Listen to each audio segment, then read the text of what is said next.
साथियों, हम आपके लिए दानियल और प्रकाशित वाक्यों में अंत समय के लिए क्या भविष्यवाणी की गई है उसके विषय में एक श्रृंखला लेकर आ रहे हैं।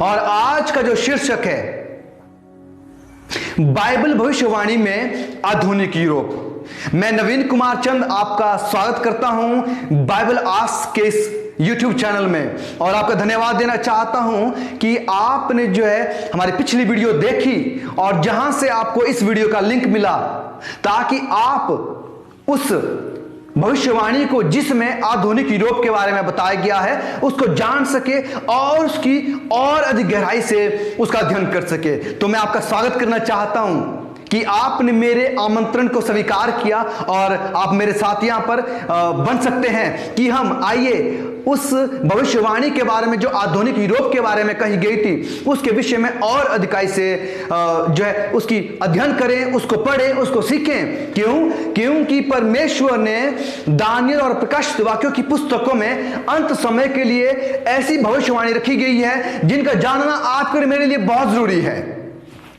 तो प्यारे दर्शकों, आपने पढ़ा ही होगा, आपने बहुत इतिहास पढ़ा होगा, भारत का इतिहास या फिर दुनिया का इतिहास आपने पढ़ा होगा, और ऐसा बहुत सारा इतिहास है जिसका हमें कभी कभार जो है जवाब नहीं मिल पाता। अगर हम यूरोप के इतिहास के बारे में पढ़े तो हम पाएंगे कि शताब्दी 18वीं में फ्रांस के सम्राट नेपोलियन बोनापार्ट ने पूरे यूरोप को अपने साम्राज्य के तहत संयुक्त करने का एक स्वप्न देखा था, परंतु उसका यह स्वप्न पूरा नहीं हो पाया। एक ऐसी बात जिसने उसके स्वप्न को क्या कर दिया, पूरी तरह से बिखेर दिया। अगर आप विकिपीडिया विश्वकोश को पढ़ें तो आप इसके बारे में जानकारी पाएंगे कि कैसे नेपोलियन बोनापार्ट के साथ क्या हुआ, कैसे वो अपने इस युद्ध को में पराजय हुआ। वो शायद इसमें सफल भी हो जाता, लेकिन एक ऐसी बात जिस कारण से वो इसमें सफल नहीं हो पाया, वो इसमें पराजय हो गया, वो इसमें विजयी नहीं हो पाया। क्या बात थी, आइए उसको आगे जानते हैं। 18 जून 1815 में वाटरलू के युद्ध में नेपोलियन बोनापार्ट ने एक युद्ध किया, और यह युद्ध नेपोलियन बोनापार्ट का आखिरी युद्ध था। हम जानते कि वो एक ऐसा सम्राट था जो बहुत महान था, उसे अपने जीवन में कोई भी युद्ध नहीं हारा, लेकिन उसने 18 जून 1815 में वाटरलू का युद्ध जो वो हार गया, उसमें पराजय का मुंह देखना पड़ा। इसका क्या कारण था, इसके बारे में आज हम परमेश्वर के वचन से पढ़ने जा रहे हैं। और जब हम आगे पढ़ते हैं कि जब वो मार्च 1815 में अपनी सत्ता में वापस आ गया था, और जब वो फ्रांस में जो एक सम्राट के तौर पर बैठा, तो उसने पूरे यूरोप को एक करना चाहा, उसे अपनी एक छत के नीचे उसको लेकर आना चाहा। लेकिन ऐसा क्या हुआ कि वो हार गया, वो इन राष्ट्रों को एक नहीं कर पाया। इसके बारे में आगे पढ़ते हैं। जब ये बात हम इतिहास में पढ़ते हैं तो हम इस बारे में सोचते हैं कि एक व्यक्ति जिसने इस बारे में कहा, अगर हम पढ़ें विकिपीडिया विश्वकोश के बारे में, वहां पर जब हम जाते हैं और पढ़ते हैं, वो व्यक्ति जो उसके आत्म साहस और शक्तिशाली होने के लिए माना जाता था, नेपोलियन बोनापार्ट, कैसे अपने जीवन कि इतने महत्वपूर्ण युद्ध में हार गया। कभी आपने सोचा कि जो अपने पूरे जिंदगी में किसी भी युद्ध में नहीं हारा, कैसे वो इस अपने आखिरी युद्ध में हार गया। अगर हम विकिपीडिया विश्वकोश में पढ़ें तो युद्ध के पहली वाली रात में बारिश होने के कारण नेपोलियन बोनापार्ट ने सोचा कि वो जमीन को थोड़ा सूखने दे और उसके बाद वो जो दोपहर में युद्ध के लिए आगे बढ़ेगा। पर इससे पहले कि वो युद्ध के लिए दोपहर में आगे बढ़ता, उससे पहले ही जो उसकी विरोधी सेना थी उन्होंने उस पर आकर आक्रमण कर दिया, और वो क्या हो गया, हार गया। इतिहासकार अर्नोल्ड कहते हैं कि नेपोलियन बोनापार्ट से यूरोप की स्वतंत्रता तो ना तो रूस से, ना तो जर्मनी से, और ना इंग्लैंड के हाथों से हुई, परंतु परमेश्वर के हाथों से मिली। इस इतिहासकार ने जब कहा तो इसने वो शब्द इस्तेमाल किए जो सीधे परमेश्वर के वचन की ओर क्या करते हैं, संकेत करते हैं। यहां पर उसने इस बात को लिखा कि परमेश्वर के हाथों से उनको क्या मिली? स्वतंत्रता मिली नेपोलियन बोनापार्ट की तरफ से। तो ये परमेश्वर के हाथ, इसका क्या मतलब है? ये हमें क्या बताते हैं? यहां हमारे पास एक बहुत बड़ा सवाल खड़ा होता है। सवाल यह कि क्या परमेश्वर का नेपोलियन बोनापार्ट के पराजय से कुछ लेना देना था? क्या परमेश्वर ने नेपोलियन बोनापार्ट की पराजय में अपना हाथ रखा?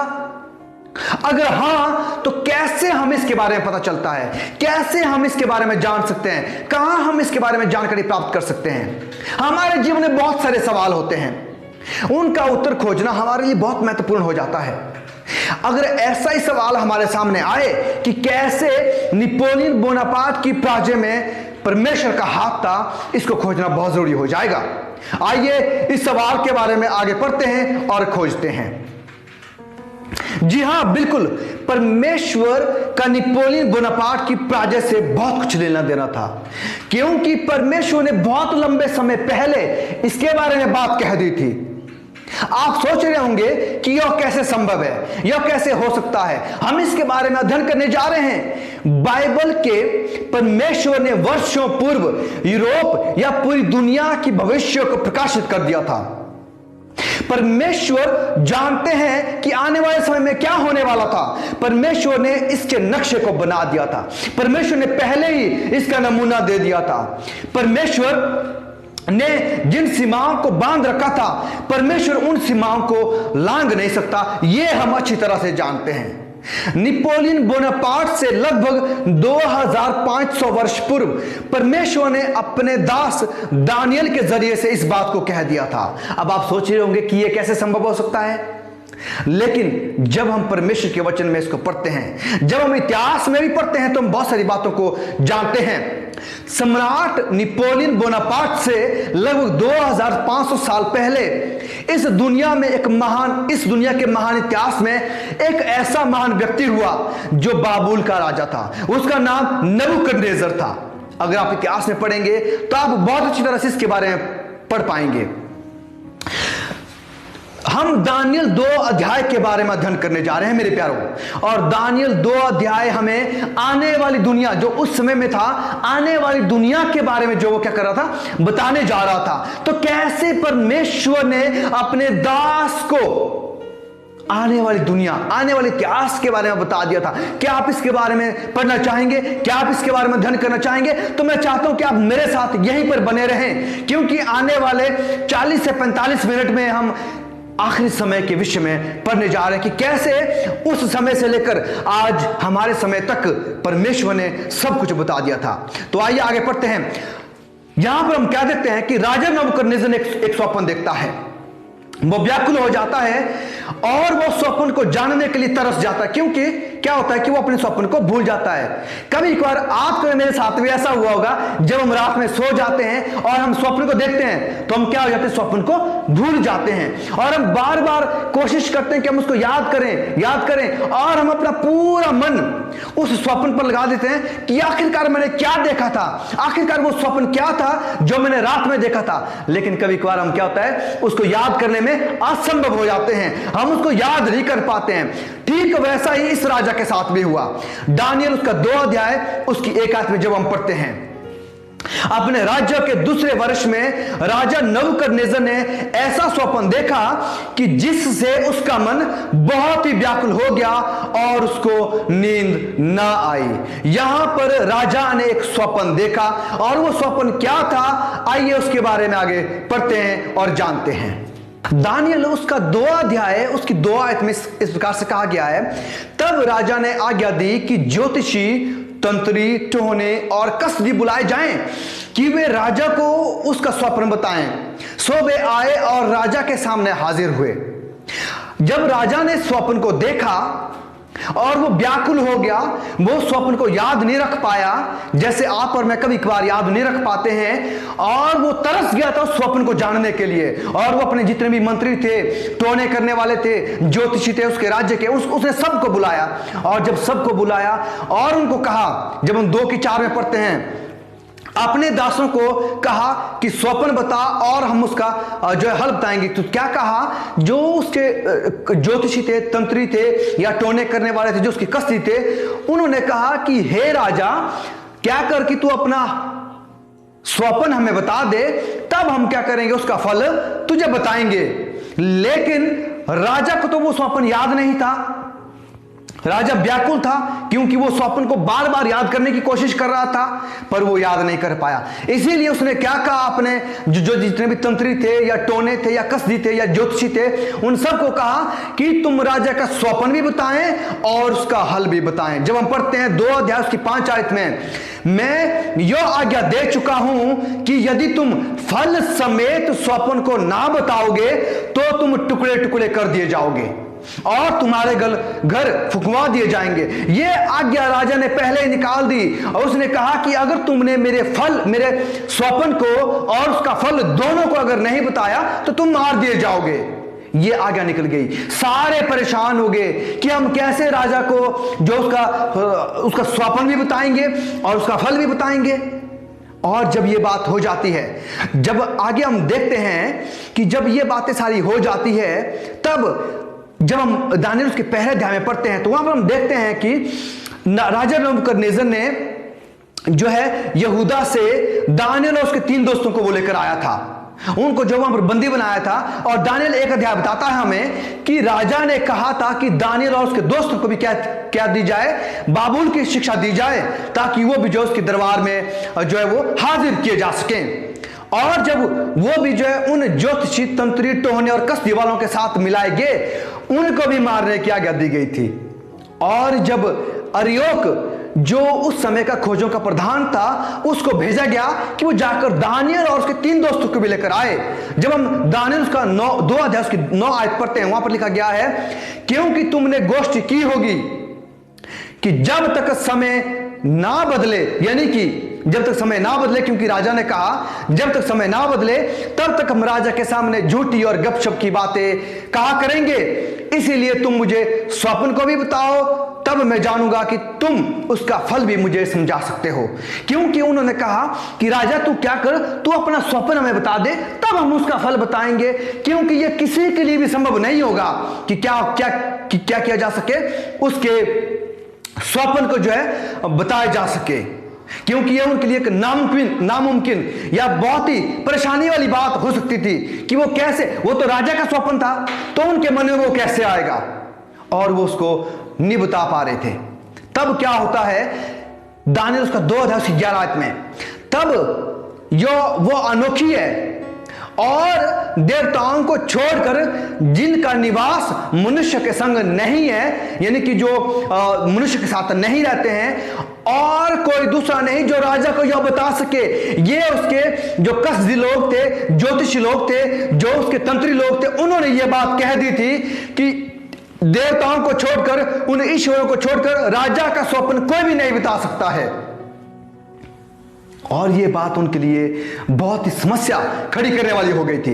और जब 2 अध्याय उसकी 12 जब हम पढ़ते हैं, वहां लिखा गया है, और बहुत ही राजा क्या हुआ, वो बहुत ही क्रोधित होकर उसने बाबुल के सब पंडितों को नाश करने की आज्ञा दे दी। यहां पर एक बहुत जरूरी बात है जो हमें जानना बहुत जरूरी है। यहां हम जानते हैं कि जब वे बात करते हैं तो राजा से वो कहते हैं 11 आयत में, जब वो कहते हैं जो बात राजा पूछना चाहता है वो अनोखी है, वो देवताओं को छोड़कर कोई और नहीं बता सकता।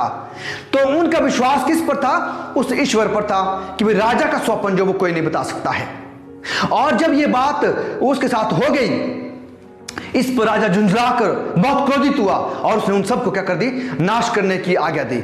जब हम आगे पढ़ते हैं और ये बात जो जितने भी तंत्री थे, जितने भी टोहने थे, जितने भी पंडित लोग थे, ज्योतिषी लोग थे जो उसके राज्य में थे, वो सब कहते हैं, और उन सबको मारने की आज्ञा जब दी तो अर्योक जो खोजों का प्रधान था, उससे राजा ने कहा 2 अध्याय की 13 आयत में जब हम पढ़ते हैं, और लोग दानियेल और उसके संगियों को ढूंढ रहे थे कि वे भी घात किए जाएं, क्योंकि वो भी जो क्या थे, राजा के दरबार में हाजिर होने के लिए तैयार किए गए थे और उनको भी मारा जाना था। और 13 से आगे पढ़ना चाहूंगा। सो यह आज्ञा निकली और पंडित लोगों को घात करने होने पर था। तब और लोग दानियल और उसके संगियों को ढूंढ रहे थे कि वे भी घात किए जाएं। और राजा के हाकिम अर्योक से पूछने लगा, यह आज्ञा राजा की ओर से ऐसी उतावली के साथ क्यों निकली? तब अर्योक ने दानियल को इसका भेद बता दिया। क्या हुआ कि जब दानियल ने कहा कि ऐसा क्यों किया राजा ने, तब अर्योक ने क्या कर दिया, वो सारी बातें कि राजा ने एक स्वप्न देखा है और वो चाहता है कि उसका स्वप्न और उसका फल जो है लोग उसको बताएं। जब ये बात हो गई तो 16 आयत में इस प्रकार से लिखा गया है, दानियल ने भीतर जाकर राजा से विनती की कि उसके लिए कोई समय ठहराया जाए, तो वो जो क्या करेगा, महाराजा को स्वप्न और फल बता देगा। ये बात दानियल ने कह दी। और जब ये बात हुई, बाकी किसी ज्योतिषी, तंत्री, टोने या कसी ने ये बात नहीं कही कि हम तुझे तेरा फल बताएंगे और तेरा स्वप्न भी बताएंगे, क्योंकि वो सिर्फ इतना जानते थे कि ये बात तो सिर्फ देवता ही जानते हैं। क्या वो अपने देवता से नहीं पूछ पाए? क्या वो अपने देवता को नहीं कह पाए कि हमें वो फल बता, नहीं तो राजा हमें मार देगा, घात कर देगा? और जब ये बात हुई तो 19 आयत इस प्रकार से कहती है, 18 आयत इस प्रकार से कहती है, इस वेद के विषय में स्वर्ग के परमेश्वर की दया के लिए यह कहकर प्रार्थना की। जब दानियल जाता है अपने दोस्तों के पास तो वो कहता है कि आओ हम स्वर्ग के परमेश्वर से, किससे? स्वर्ग के परमेश्वर जो सच्चा और जीवता परमेश्वर है, उसकी दया के लिए प्रार्थना की जाए कि वो हमें घात ना करने पाए। और उन्होंने प्रार्थना की कि बाबुल और सब पर, ना सिर्फ अपने लिए पर बाबुल के जितने भी पंडित थे उन सब के लिए, और दानियल और उसके संग जो है वो नाश ना किया जाए, उन सब के लिए उन्होंने क्या की? प्रार्थना की। और 19 आयत इस प्रकार से कहती है, 2 की 19, तब वह भेद दानियल को रात के समय में दर्शन के द्वारा प्रकट किया गया। और यह दर्शन परमेश्वर ने दानियल को दिया। जब दानियल ने परमेश्वर से प्रार्थना की कि हे यहोवा, हे परमेश्वर, क्या कर, मुझे वो स्वप्न बता, उसका फल बता, ताकि मैं जाकर क्या कर सकूं, राजा को बता सकूं, ताकि सब पंडित जो वो नाश होने से बचा लिए जाएं। इतना महान परमेश्वर तो महान है ही, लेकिन जो उस पर विश्वास करते हैं वे भी बहुत महान हैं, क्योंकि वे ना तो खुद ना सिर्फ अपने लिए पर उन सब पंडितों के लिए भी प्रार्थना करता है कि वो सब नाश ना किए जाएं। सो दानियल ने स्वर्ग के परमेश्वर से, किससे? स्वर्ग के परमेश्वर से यह कहकर धन्यवाद किया जब उसको वो क्या मिला? स्वप्न मिला। और उसने परमेश्वर से प्रार्थना की और स्वर्ग के परमेश्वर ने क्या कर दिया? उसको वो स्वप्न बताया। और वो राजा के पास जाता है और राजा से कहता है कि मैं तुझे तेरा स्वप्न और जो कुछ तूने उस रात में देखा था वो स्वर्ग के परमेश्वर यहोवा ने मुझे बताया है और मैं उसको तेरे सामने रखूंगा। और इस तरह से दानियल उसका 2 अध्याय से 31 आयत कहती है, जब हम पढ़ते हैं, हे राजा, जब तू देख रहा था, अब दानियल परमेश्वर का धन्यवाद करने के बाद कि परमेश्वर आपने हमें वो स्वप्न बताया है, उसका फल भी आपने हमें बताया है। अब जो है, जो बाबुल के जो पंडित थे, जो ज्योतिषी थे, जो टोहने लोग थे, जो मंत्री लोग थे, वो सब बचा लिए जाएंगे, वो नाश नहीं होंगे, वो घात नहीं होंगे। परमेश्वर ना केवल उन पर दया करता है जो उसको मानते हैं, पर परमेश्वर उन पर भी दया करता है जिनके लिए उसके दास क्या करते हैं? प्रार्थना करते हैं। और जब ये स्वप्न उसको बता दिया गया, 2 अध्याय की 31 आयत में आगे हम पढ़ने जा रहे हैं, यहां पर इस प्रकार से लिखा गया है, हे राजा, जब तू स्वप्न देख रहा था तो तुझे एक बड़ी मूर्त देख पड़ी, और वह मूर्ति जो तेरे सामने खड़ी थी सो लंबी चौड़ी थी, उसकी चमक अनुपम थी और उसका रूप भयंकर था। राजा नबूकदनेस्सर जब इस स्वप्न को देखता, इस मूर्ति को देखता, उस बड़ी मूर्त को जो दानियल ने उससे बताई, तो आगे हम देखते हैं कि वो कैसी मूर्त थी। 32 आयत में कहता है, उस मूर्ति का सिर तो चौके सोने का था, उसकी छाती और भुजाएं चांदी की, उसका पेट और जांघें पीतल की, उसकी टांगें लोहे की, और उसके पांव कुछ तो लोहे के और कुछ मिट्टी के थे। फिर देखते देखते तूने क्या देखा कि एक पत्थर ने बिना किसी के खोदे आप ही आप उखड़कर उस मूर्ति के पांव पर लगकर जो लोहे और मिट्टी के थे उनको चूर चूर कर डाला।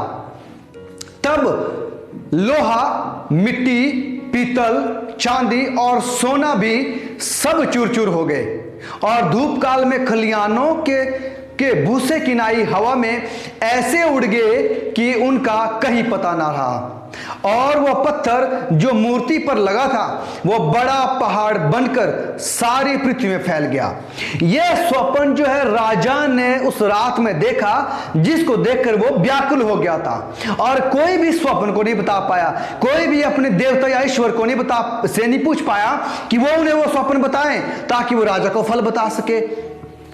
सिर्फ दानियल का परमेश्वर जो यहोवा सच्चा और जीवता परमेश्वर है, जब उन्होंने परमेश्वर के सामने घुटने टेके उससे कहा कि हे परमेश्वर, आप हमें वो स्वप्न बताएं, आप हमें बताएं कि राजा ने उस रात में क्या देखा था, उसका क्या मतलब है, उसका क्या फल है, ताकि हम राजा को बता सकें और वो सारे पंडितों को नाश करने से पीछे हट जाए। अब आप यह सोच रहे होंगे क्यों, कैसी मूर्ति है ये, कैसे दुनिया के इतिहास के बारे में बता सकती है, इसमें हमें तो ऐसा कुछ नहीं दिख रहा है जो ये बता सके कि दुनिया में क्या होने वाला है। एक मूर्ति कैसे दुनिया के इतिहास को बता सकती है? तो मेरे प्यारों, मैं आपको बताना चाहता हूं कि ये जो मूर्ति है ये दुनिया के इतिहास के बारे में बहुत कुछ बताती है। यहां तक कि पूरे इतिहास को बताती है कि दानियल, जब राजा नबूकदनेस्सर ने यह स्वप्न देखा था, उसके बाद अंतिम समय तक क्या होने वाला था, उस बात की भविष्यवाणी परमेश्वर ने अपने दास दानियल के जरिए से की। तो आइए आगे चलते हैं और यहां पर ढूंढते हैं कि इसके पहले क्या हुआ था या क्या होने वाला था। तो उसने जो सोने का सिर देखा था, वो हम जब देखते हैं भविष्यवाणी की पुस्तक में, इस बात को याद रखें कि जब हमें भविष्यवाणी में जो बातें दी गई हैं, अगर उनको खोजना है, अगर उनको ढूंढना है, तो उसके लिए चाबियों का इस्तेमाल किया जाता है। कुछ ऐसी चाबियां हैं, क्योंकि हम भविष्यवाणी की पुस्तकों में कुछ ऐसे शब्दों को पढ़ते हैं, या तो मूर्ति के बारे में, या पशुओं के बारे में, या सिर, या आंखें, या फिर जो है इस तरह के सिर, बहुत सारे से जो ऐसी भाषा का इस्तेमाल किया गया है, उसके लिए हमें चाबियों की जरूरत पड़ती है। और यहां पर जो हमने जो सोना, चांदी, पीतल, लोहा और मिट्टी देखे, इसका मतलब है आने वाले राज्यों, ये राज्यों को दर्शाते हैं। कैसे? तो आइए आगे चलते हैं, क्योंकि दानियल इसका फल भी बताता है। वो ना केवल स्वप्न, लेकिन इसके फल को भी बताता है। और फल वो क्या कहता है, आइए इसको हम 38 से लेकर 45 तक में पढ़ेंगे कि उस आयत में क्या लिखा गया है। यहां पर हम सब कुछ खास सीखने जा रहे हैं। ध्यान रखें, आपकी नजरें इस स्क्रीन पर गड़ी हों ताकि आप कोई बात चूक ना जाए। तो आइए आगे चलते हैं और सीखते हैं। सोने का सिर, दानियल जब कहता है कि राजा तू ही सोने का सिर है, और सोने का सिर जो है बाबुल का जो राज्य था, और बाबुल यानी कि नबूकदनेस्सर या बाबुल का जो राज्य था वो 606 ईसा पूर्व से लेकर 539 ईसा पूर्व तक रहा। आप इसको इतिहास में भी पढ़ सकते हैं। यानी कि बाइबल ने पहले भविष्यवाणी कर दी और इतिहास ने क्या किया, उसका अनुसरण किया। इतिहास उसके पीछे पीछे चलता रहा। बाइबल ने पहले दानियल के जरिए से उन बातों को बताया और इतिहास ने क्या किया, उनको अनुसरण किया।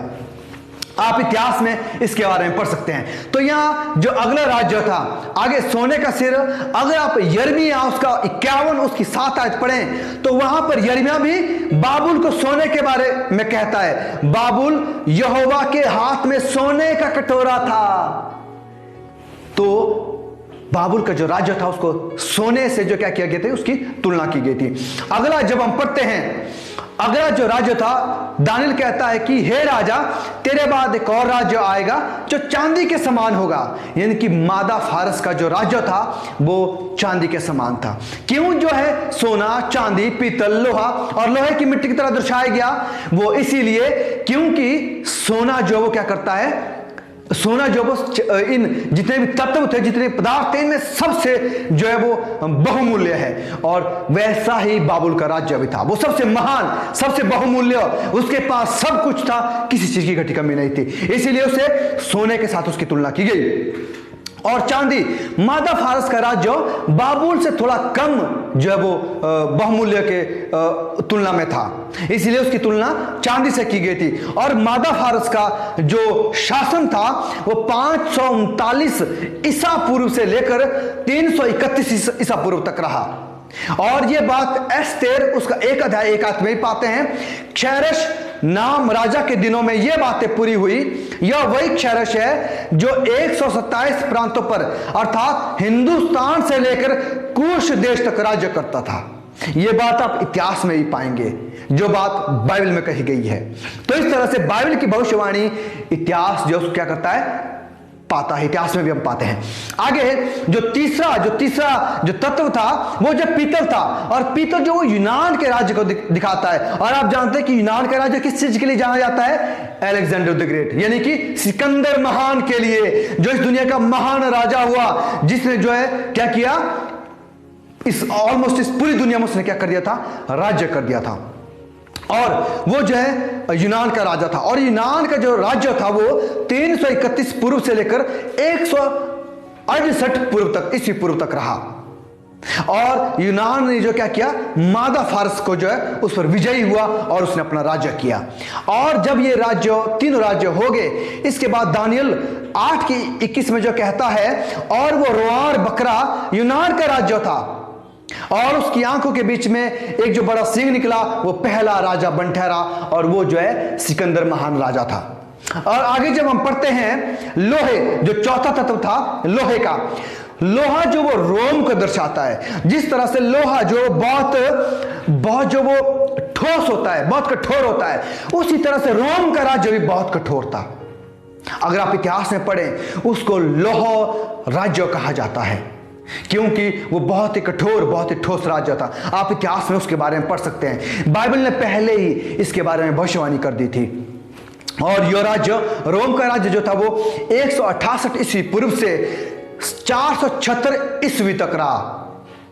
यानी कि 168 ईस्वी पूर्व, यानी कि यीशु मसीह से 168 साल पहले से लेकर यीशु मसीह के बाद 476 ईस्वी तक वो जो है क्या किया, उनका राज्य रहा, रोम का राज्य रहा।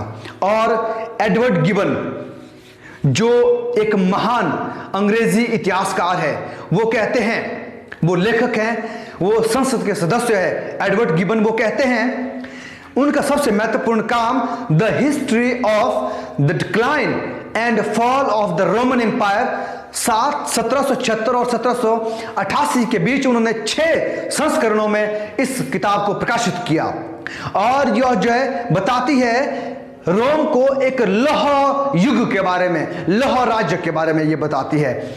तो यहां पर हम देखते हैं कि किस तरह से इस विषय में बात कही गई थी। और बिल्कुल जो एडवर्ड गिबन है वो हूबहू जैसा दानियल लौह राज्य के बारे में बताता है, वैसा हूबहू क्या करते हैं, एडवर्ड गिबन भी जो है क्या करता है, उस भाषा का इस्तेमाल करके बताता है।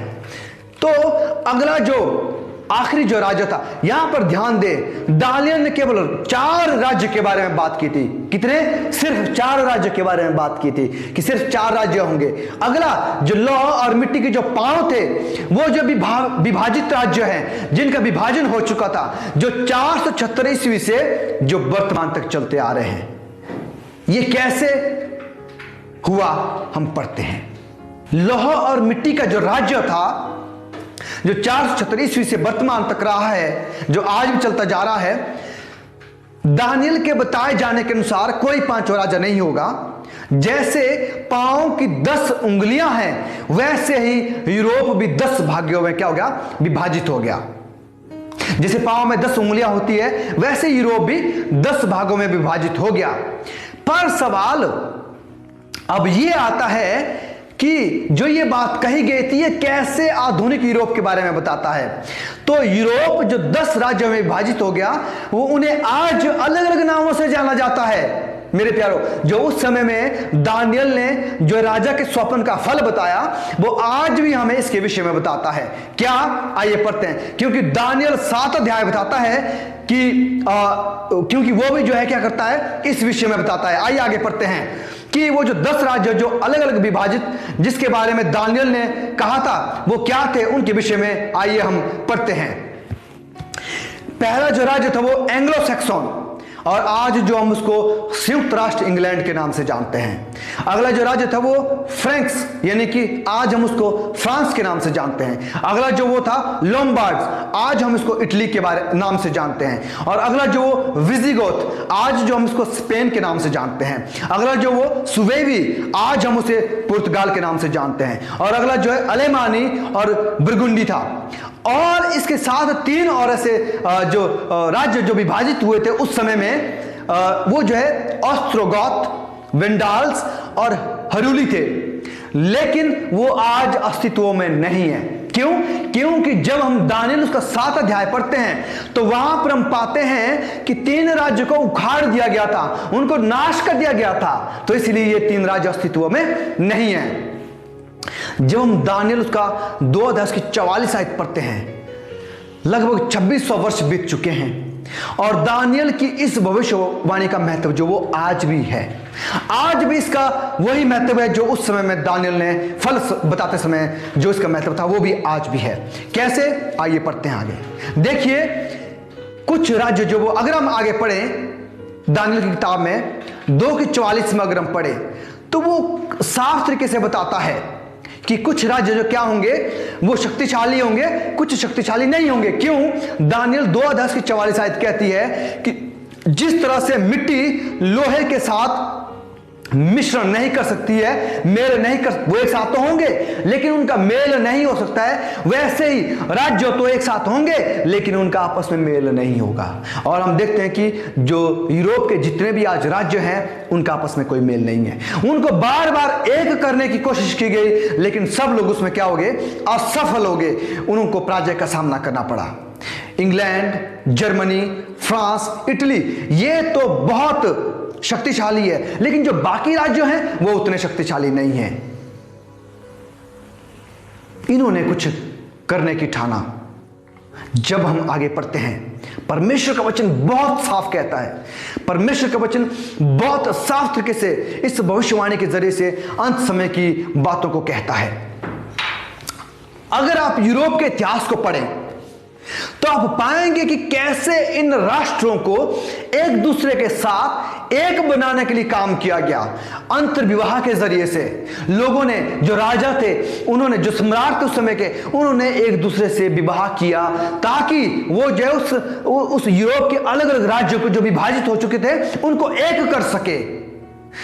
अंतर्विवाह के जरिए से भी वो उसको एक नहीं कर पाए। जब ये योजना काम नहीं आई, जब वो अंतर्विवाह के जरिए से या फिर मेल मिलाप के जरिए से एक नहीं कर पाए, तो उन्होंने जो है सैन्य बल का उपयोग किया।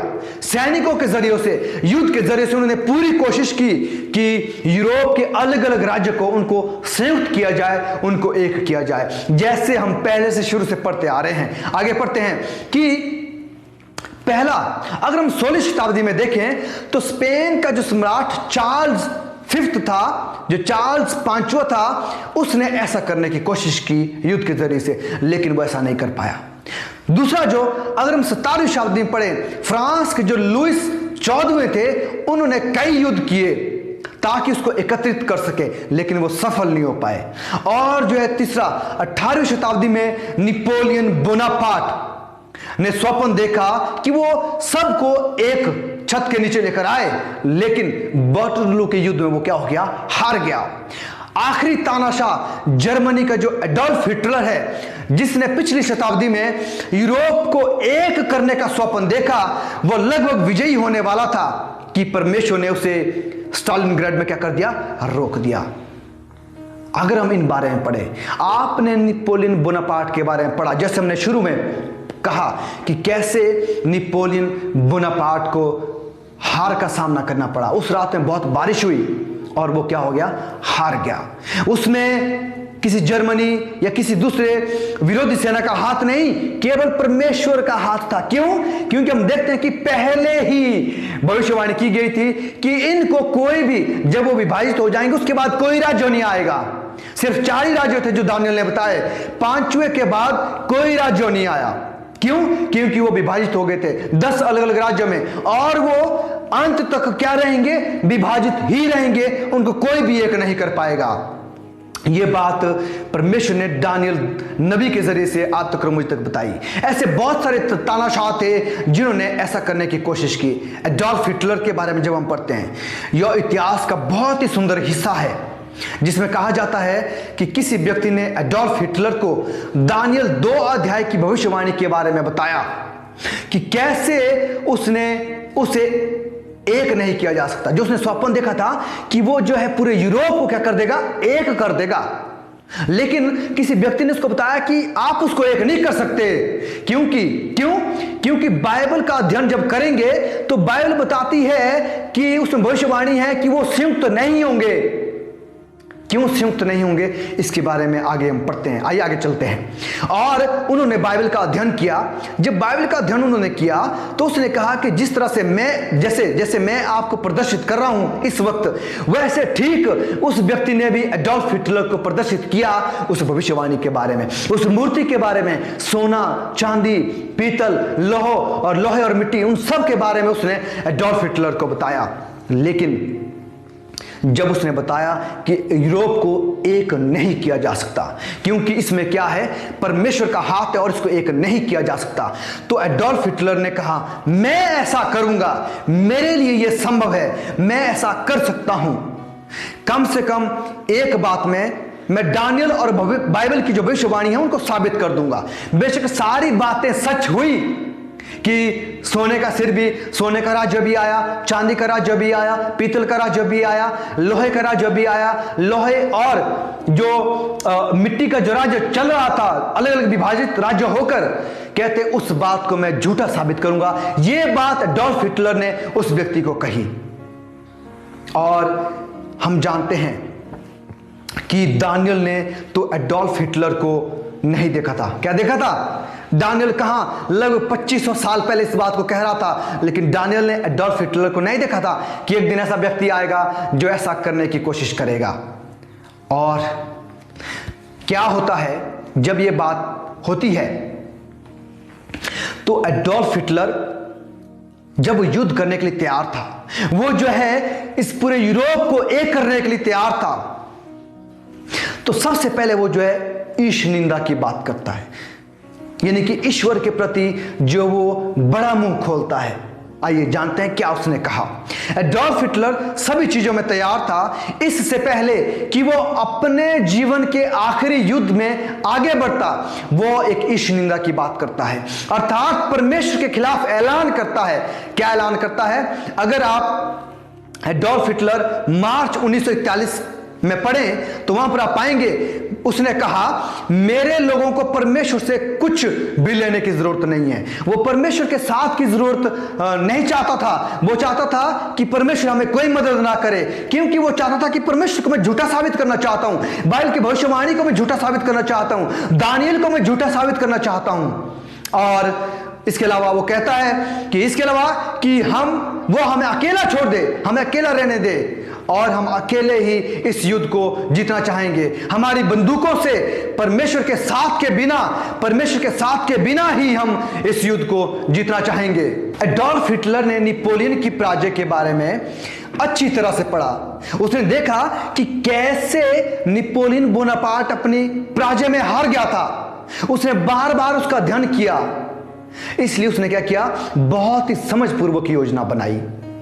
उसने देखा कि ऐसी क्या बात थी नेपोलियन बोनापार्ट में कि वो हार गया, कैसे वो हार सकता था। उसने वो सब कुछ अध्ययन किया, और जब उसने सब अध्ययन किया तो उसने समझपूर्वक एक ऐसी योजना बनाई कि उसने हम जानते हैं कि रूस जो है वो काफी ठंडा इलाका है, वहां काफी ठंड रहती है, और इसलिए जब वो रूस के खिलाफ युद्ध करने गया तो उसने शरद ऋतु के बजाय ग्रीष्म ऋतु में युद्ध करने का ठाना। एडोल्फ हिटलर ने कहा कि वो ग्रीष्म काल में युद्ध करेगा, लेकिन परमेश्वर ने फिर भी उसे रोक दिया। अब आप सोच रहे होंगे कि ये कैसे हो सकता है। अगर आप इतिहास में पढ़ें, यानी कि विकिपीडिया शब्दकोश में अगर आप पढ़ें तो आप पाएंगे उसने अपने सेल नेवल को -40 डिग्री तक सहने के लिए तैयार किया था। अगर आप उस समय की बात, जब आप रूस के इतिहास के बारे में पढ़ेंगे तो वहां की जो ठंड है वो जो लगभग जो न्यूनतम जो है वो -39 डिग्री तक जाती थी। उसको दर्ज किया गया था -39 डिग्री। लेकिन एडोल्फ हिटलर ने अपनी सेना को, अपने जो उसके पास बंदूकें या तोप, जो कुछ भी उसके पास था, उसको उसने -40 डिग्री तक सहने के लिए तैयार किया, जो कि -39 डिग्री से एक कम है। और क्या होता है, विकिपीडिया जो कहती है शरद ऋतु के बजाय ग्रीष्म ऋतु में युद्ध करने के बारे में उसने सोचा। जुलाई 3 को उसने आगे बढ़ने की आज्ञा दी। आप इतिहास में पढ़ सकते हैं, उसने आगे बढ़ने की आज्ञा दी अपनी सेना को। परंतु एकाएक क्या हो गया, तूफान आया, बारिश होना शुरू हो गई। ग्रीष्म काल में भी, और बारिश कहां से होती है, तूफान कौन ला सकता है। अगर आप परमेश्वर के वचन में पढ़ें, अय्यूब उसका 38 अध्याय उसकी 22 और 23 आयत, वहां लिखा गया है, फिर क्या तू कभी हिम के भंडार में बैठा है, वह कभी ओलों के भंडार को तूने देखा है, जिसको मैंने संकट के समय और युद्ध और लड़ाई के दिनों के लिए रख छोड़ा है। देखिए, परमेश्वर ने कहा कब के लिए रख छोड़ा है। फिर से मैं पढ़ना चाहूंगा कि जिसको मैंने संकट के समय और युद्ध और लड़ाई के दिनों के लिए रख छोड़ा है। और जब एडोल्फ हिटलर 3 जुलाई को आगे बढ़ा गर्मी के समय में युद्ध करने के लिए, ताकि जो न्यूनतम तापमान है वो नीचे ना गिर सके, पर परमेश्वर ने क्या किया, बारिश को शुरू कर दिया और एकाएक जो तूफान आना शुरू हो गया। और क्या हो गया, वहां का कहा जाता है, इतिहास कहता है कि उस समय उसने अपनी सेना को -40 डिग्री के लिए तैयार किया था। लेकिन इतिहास में उस समय पहली बार परमेश्वर ने वहां के तापमान को -41 डिग्री में क्या कर दिया, ला दिया। एक न्यूनतम तापमान में उसको नीचे घटा दिया। परमेश्वर एक चीज से आपको और मुझको पराजित कर सकता है, जब हम परमेश्वर के वचन के खिलाफ जाते हैं। सिर्फ एक तापमान से, -1 तापमान से क्या हो गया, उसके सारे जो सेना थी वो सहन नहीं कर पाई, उसकी जो बंदूकें थी वो सब जाम हो गए, वो जम गए, वो ठंड को सहन नहीं कर पाए। और एडोल्फ हिटलर क्या हो गया, वो हार गया। इसमें किसी के युद्ध या किसी विद्रोही का हाथ नहीं, केवल एक ही परमेश्वर का हाथ था। क्यों? क्योंकि उसने उस भविष्यवाणी को जो परमेश्वर ने की है उसको एक करने का सोचा, उसको झूठा साबित करने का सोचा, और वो ऐसा नहीं कर पाया। परमेश्वर के वचन की शक्ति आप जानते हैं या नहीं जानते हैं? हमने देखा कि कैसे नेपोलियन बोनापार्ट ने एक करने की कोशिश की, उसको संयुक्त करने की कोशिश की पूरे यूरोप को, लेकिन परमेश्वर ने भविष्यवाणी की थी, ऐसा नहीं हो पाया। चार्ल्स फिफ्थ ने किया, वो भी ऐसा नहीं कर पाया। लुइस 14वें ने ऐसा किया, वो भी ऐसा नहीं कर पाया। और हम देखते हैं कि नेपोलियन बोनापार्ट ने ऐसा किया, वो भी रात में जब बारिश हुई, उसको किसने रोका? परमेश्वर ने रोका। क्यों? क्योंकि वो परमेश्वर की भविष्यवाणी को झूठा साबित करने चाह रहे थे, और यही बात एडोल्फ हिटलर करना चाह रहा था, और परमेश्वर ने उसे क्या कर दिया, रोक दिया। देखिए कितना महान परमेश्वर है कि परमेश्वर का वचन जो है कभी भी व्यर्थ जो है उसको वापस नहीं लौटता है। परमेश्वर ने जो बात कह दी वो सदा काल तक अटल रहेगी, वो कभी भी नहीं टाली जा सकती है। क्यों? क्योंकि परमेश्वर ने इस बारे में कह दिया है। हमने देखा कि किस तरह से दानियल के जरिए से परमेश्वर ने इस बात का जो स्वप्न उसने राजा नबूकदनेस्सर को दिखाया था, वो सोने, वो चांदी, वो पीतल, वो लोहा, वो लोहे और मिट्टी सी बनी हुई जो पूरी मूर्त थी, उस पूरी मूर्त के जरिए से आधुनिक यूरोप या अंतिम समय के बारे में कहा। और आज भी यूरोप है, आज भी वो 10 राज्य हैं, आज भी बिल्कुल वैसे ही हूबहू उस भविष्यवाणी को जो परमेश्वर ने दानियल के जरिए से कहा था, आज भी हमारे सामने है। इनमें से कोई भी इसे एक नहीं कर पाया। बहुतों ने कोशिश की, अलग अलग तरह से कोशिश की, अलग अलग तरीकों को उन्होंने अपनाया, पर एक भी ऐसा नहीं कर पाया और वो सब नाकाम रहे, असफल रहे। अगर हम दानियल उसका 2 अध्याय की 43 आयत को पढ़ेंगे तो वहां लिखा गया है, परंतु जैसा लोहा मिट्टी के साथ मेल नहीं खाता है, वैसे ही वे भी एक ना बने रहेंगे। ये बात परमेश्वर ने पहले ही कह दी कि वो एक कभी नहीं बनेंगे। आप और मैं चाहे इतिहास में जितनों भी कोशिश की, अगर आप और मैं अगर आज भी अगर कोशिश करेंगे, हम देखते हैं कि आधुनिक युग में भी संयुक्त राज्य जो बनाने की कोशिश की जा रही है। यूरोपियन यूनियन जिसको हम कहते हैं, या फिर संयुक्त राष्ट्र जिसको हम कहते हैं, आज उसको बनाने की कोशिश की जा रही है। वहां के जो पैसे हैं, रुपए हैं, उनको एक करने की कोशिश की जा रही है। वहां के जो बॉर्डर्स हैं, उनको सबको एक करने की कोशिश की जा रही है, ताकि यूरोप को एक छत के नीचे लाया जाए। पर परमेश्वर का वचन कहता है कि ऐसा कभी नहीं होगा। वो एक तन कभी भी नहीं बने रहेंगे। हो सकता है कि बहुत सारे तरीकों में वो एक होना चाहेंगे, लेकिन उनका एक सोच या एक समझ, वो किसी भी बात में एक नहीं हो पाएंगे। क्यों? क्योंकि यशाया उसका 55 अध्याय उसकी 11 आयत कहती है, उसी प्रकार से मेरा वचन भी होगा जो मेरे मुख से निकलता है, वो व्यर्थ ठहर कर मेरे पास ना लौटेगा। परमेश्वर का वचन जो मुख से निकलता है वो कभी भी व्यर्थ नहीं लौटेगा मेरे प्यारों, क्योंकि परमेश्वर का वचन सच्चा और जीवता है। वो एक बार जो परमेश्वर ने कह दिया, वो कभी भी बिना किसी काम को किए वो वापस नहीं आता। परंतु जो मेरी इच्छा है वो उसे पूरा करेगा।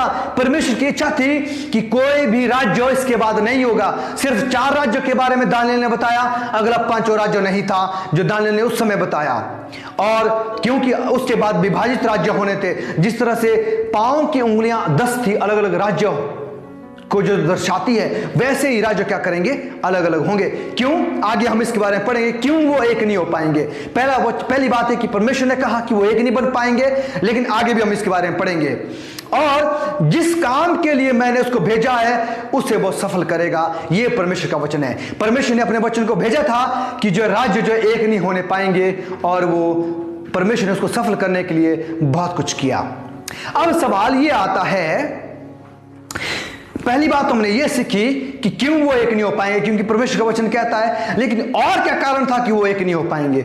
अगर आप दानियेल उसका 2 अध्याय की 34 आयत पढ़ेंगे, वहां लिखा गया है, वहां जो उसके स्वप्न का जो बाकी का हिस्सा था वो ये था, फिर तूने देखते देखते क्या देखा कि एक पत्थर ने जो बिना किसी के खोदे अपने आप उखड़कर उस मूर्ति के पांव पर लगकर जो लोहे और मिट्टी के थे उन सबको चकनाचूर कर दिया।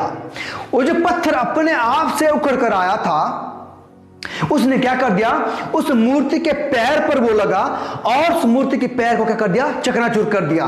तो जब वो पैर है ही नहीं तो वो कैसे एक हो पाएंगे, वो कैसे संयुक्त हो पाएंगे? वो तो रहे ही नहीं, उनका अस्तित्व नहीं है, तो वो एक नहीं हो पाएंगे। क्यों? क्योंकि वो पत्थर जो अपने आप खुद कर उखड़ कर आया था, उसने उसको क्या कर दिया, नाश कर दिया। दानियेल उसका 2 अध्याय की 45 आयत, जैसा तूने देखा कि एक पत्थर किसी के हाथ से बिना खोदे पहाड़ से उखड़ा।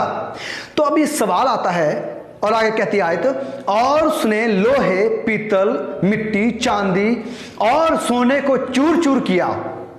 तो सवाल ये आता आपके मेरे सामने, ये पत्थर कौन है, इसका क्या अर्थ है?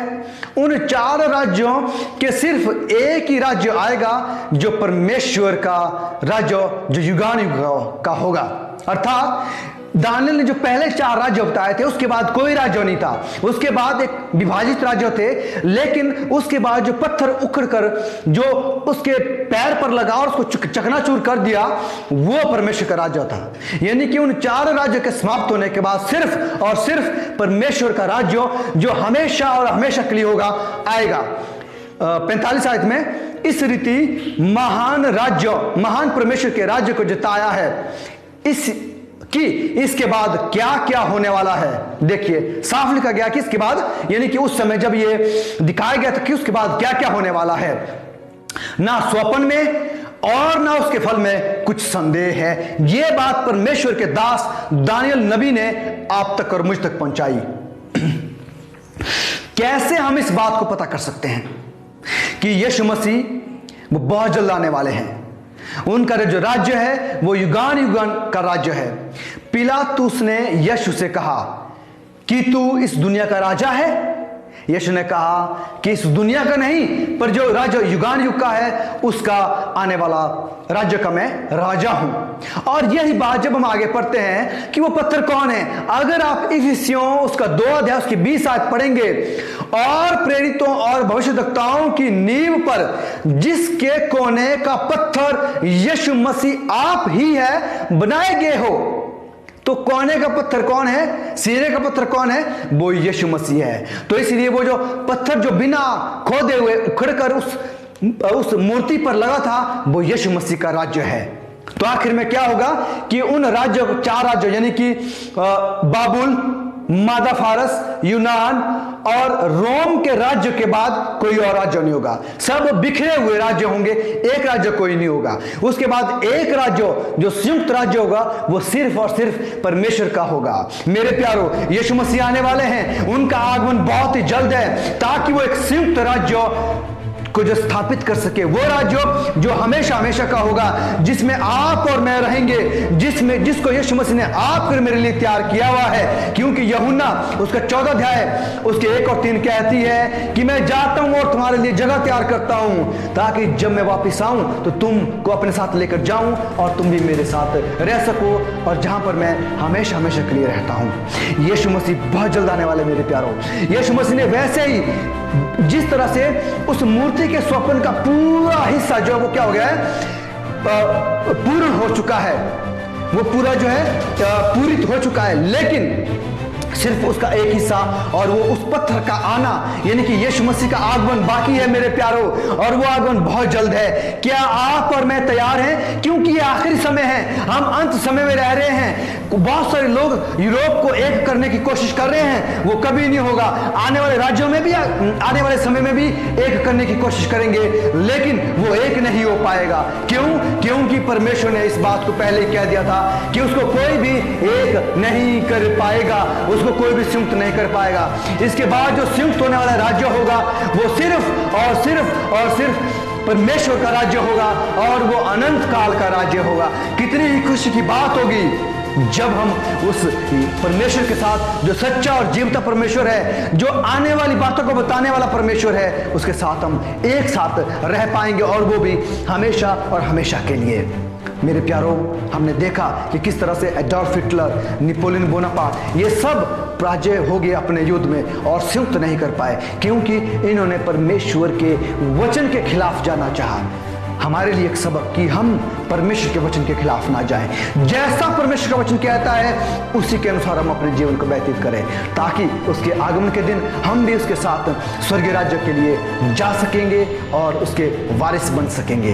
परमेश्वर आप सभी को बहुत आयत से आशीष दे, आप सभी के साथ बना रहे, और आने वाली जो भविष्यवाणी के बारे में हम पढ़ने जा रहे हैं, आप उसके लिए हमारा इंतजार करें, ताकि उसमें हम और भी बहुत सारी बातों को पढ़ने पाएंगे कि उसमें परमेश्वर हमसे और कौन कौन सी बातें कहते हैं। तब तक आप सुरक्षित रहें, परमेश्वर की भविष्यवाणी को पढ़ते रहें, सीखते रहें, और परमेश्वर में अपने विश्वास को बहुत मजबूत करें। और मेरी आपसे दरख्वास्त है कि आप इस चैनल को जरूर सब्सक्राइब करें, और इन विषयों से जो जुड़े हुए सवाल हैं और जिनको हम कुछ छोटे छोटे सवालों में बताएंगे, उनको आप डिस्क्रिप्शन में जाकर देख सकते हैं, ताकि वहां पर जो लिंक आपको मिले उनके बारे में आप पढ़ सकें, और साथ ही साथ आप इसे साझा करें, इस चैनल को सब्सक्राइब करें, ताकि ये जो सच्चा वचन है, जो भविष्यवाणी है, ये दूसरों तक पहुंच सके। तब तक परमेश्वर आप सभी को बहुत आशीष देता रहे। आमीन आमीन।